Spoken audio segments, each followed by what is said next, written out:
Hey guys, today I'm going to tell you the story of the three little men in the wood. There was once a man whose wife died, and a woman whose husband died. And the man had a daughter, and the woman also had a daughter. The girls were acquainted with each other, and went walking together, and afterwards came to the woman in her house. Then she said to the man's daughter, "Listen, tell your father that I would like to marry him, and then you shall wash yourself in milk every morning and drink wine, but my own daughter shall wash herself in water and drink water." The girl went home and told her father what the woman had said. The man said, "What shall I do? Marriage is a joy and also a torment." At length, as he could come to no decision, he pulled off his boot and said, "Take this boot. It has a hole in the sole of it. Go with it up to the loft, hang it on the big nail, and then pour water into it. If it holds the water, then I will again take a wife, but if it runs through, I will not." The girl did as she was ordered, but the water drew the hole together, and the boot became full to the top. She informed her father how it had turned out. Then he himself went up, and when he saw that she was right, he went to the widow and wooed her, and the wedding was celebrated. The next morning, when the two girls got up, there stood before the man's daughter milk for her to wash in, and wine for her to drink. But before the woman's daughter stood water to wash herself with, and water for drinking. On the second morning stood milk for washing, and wine for drinking before the man's daughter, as well as water before the woman's daughter. And on the third morning stood water for washing, and water for drinking before the man's daughter, and milk for washing, and wine for drinking before the woman's daughter. And so it continued. The woman became bitterly unkind to her stepdaughter, and day by day did her best to treat her still worse.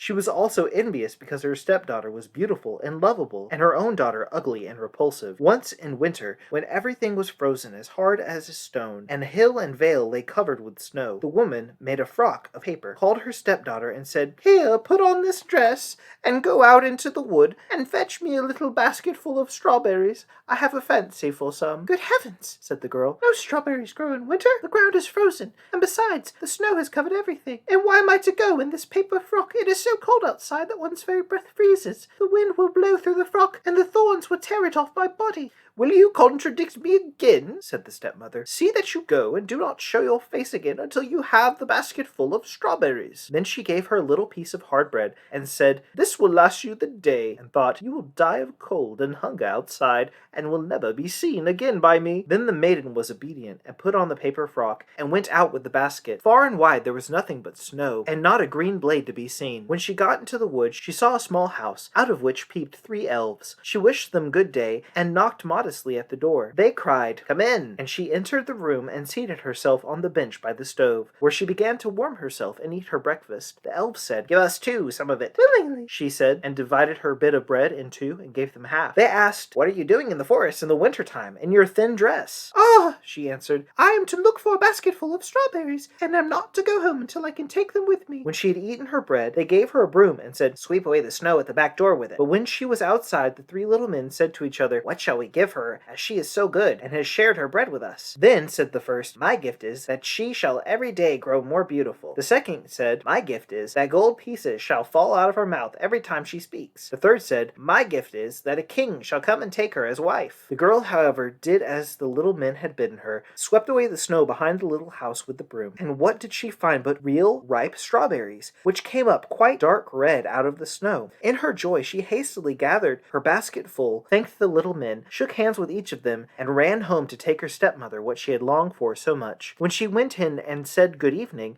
a piece of gold at once fell from her mouth. Thereupon she related what had happened to her in the wood, but with every word she spoke, gold pieces fell from her mouth, until very soon the whole room was covered with them. "Now look at her arrogance," cried the stepsister, "to throw about gold in that way." But she was secretly envious of it, and wanted to go into the forest also to seek strawberries. The mother said, "No, my dear daughter, it is too cold. You might die of cold." However, as her daughter let her have no peace, the mother at last yielded, and made her a magnificent dress of fur, which she was obliged to put on, and gave her bread and butter and cake to take with her. The girl went into the forest and straight up to the little house. The three little elves peeked out again, but she did not greet them, and without looking round at them, and without speaking to them, she went awkwardly into the room, seated herself by the stove, and began to eat her bread and butter and cake. "Give us some of it," cried the little men, but she replied, "There is not enough for myself, so how can I give it away to other people?" When she had finished eating, they said, "There's a broom for you. Sweep all clean for us outside by the back door." "Humph! Sweep for yourselves," she answered. "I am not your servant." When she saw that they were not going to give her anything, she went out by the door. Then the little men said to each other, "What shall we give her, as she is so naughty, and has a wicked, envious heart, that will never let her do a good deed for anyone?" The first said, "I will grant her that she may grow uglier every day." The second said, "I grant that every word she says, a toad shall spring out of her mouth. The third said, I grant that she may die a miserable death. The maiden looked for strawberries outside, but as she found none, she went angrily home. And when she opened her mouth and was about to tell her mother what had happened to her in the wood, with every word she said, a toad sprang out of her mouth, so that everyone was seized with horror of her. Then the stepmother was still more enraged,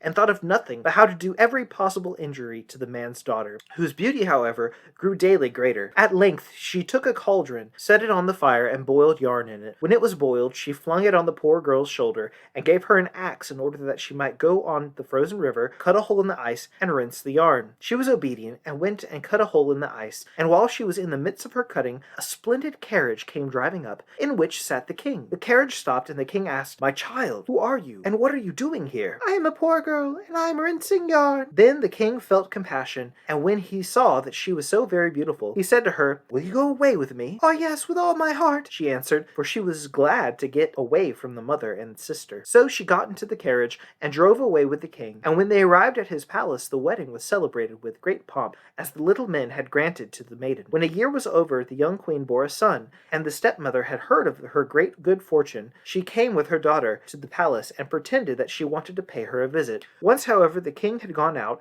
and no one else was present. The wicked woman seized the queen by the head, and her daughter seized her by the feet, and they lifted her out of the bed, and threw her out of the window into the stream which flowed by. Then the ugly daughter laid herself in the bed, and the old woman covered her up over her head. When the king came home again, and wanted to speak with his wife, the old woman cried, Hush, hush, that can't be now. She is lying in a violent perspiration.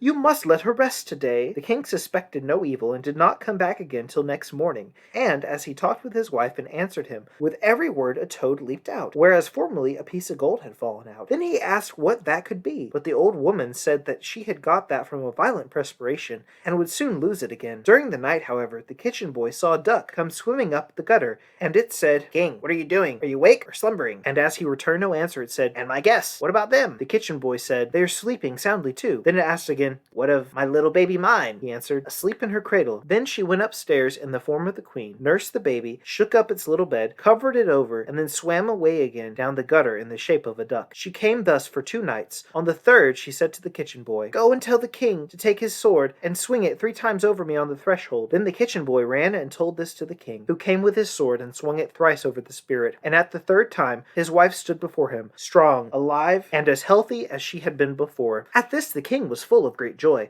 but he kept the queen hidden in a chamber until the Sunday when the baby was to be christened. And when it was christened, he said, What does a person deserve who drags another out of bed and throws him in the water? The wretch deserves nothing better, answered the old woman, than to be taken and put into a barrel full of nails and rolled downhill into the water. Then, said the king, you have pronounced your own sentence. And he ordered such a barrel to be brought, and the old woman to be put into it with her daughter, and then top was hammered on, and the barrel rolled downhill until it went into the river. The end.